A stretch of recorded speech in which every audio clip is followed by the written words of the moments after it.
এখানে কয়জন ব্যক্তি আছেন যার বয়স 100 বছর? আছেন কেউ? আছেন 90 বছরের বয়সের কেউ? আছেন 80 বছরের?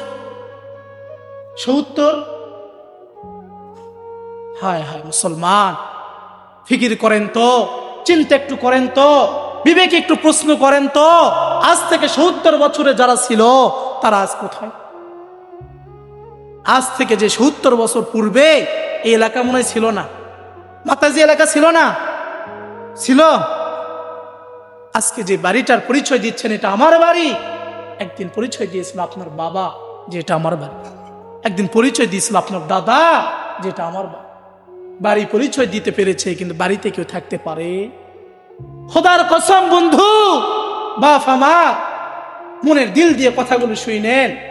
আমি আপনাদের হৃদয়টা একটু জাগাতে চাই, এতটুকু বুঝাতে চাই যে আমাদেরকে একদিন চলে যেতে হবে।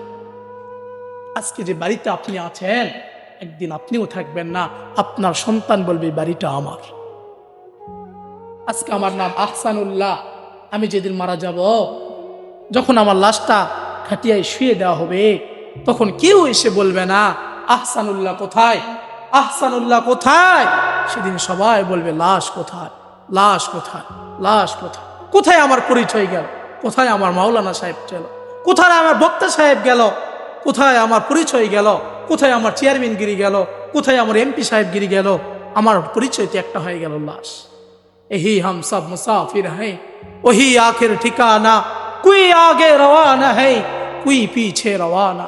এটা তো মুসাফির খানা, আমরা আসছি, আবার চলে যেতে হবে। কেউ আগে কেউ পরে, কিন্তু কেউ থাকতে পারবে। मौत जिस दिन आ गई दुनिया की दौलत क्या हुई, मौत जिस दिन आ गई रूहे तन से उड़ गई, मौत की हालत क्या हुई। যেদিন মৃত্যু এসে যাবে সেদিনে দুনিয়ার ধন সম্পদগুলো কি হবে বলে?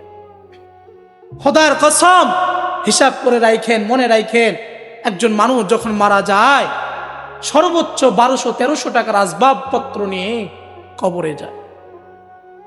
সর্বোচ্চ 1200 টাকা, 1300 টাকা, সর্বোচ্চ 1500 টাকা।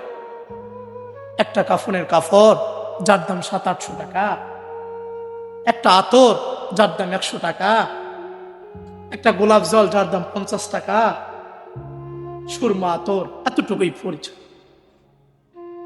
এই জমি আমার, ওই বাড়ি আমার, ওই বিল্ডিং আমার, সব পরিচয় ধোঁকা। এগুলো সব আপনাকে আল্লাহ ভুলাই দিয়েছে, এগুলো সব আপনাকে আখিরাত ভুলাই দিয়েছে, এগুলো সব আপনার ভিতরে অহংকার এনে দিছে, যার কারণে আপনি আখিরাতকে ভুলে গেছেন, যার কারণে আপনি কবরকে ভুলে গেছেন।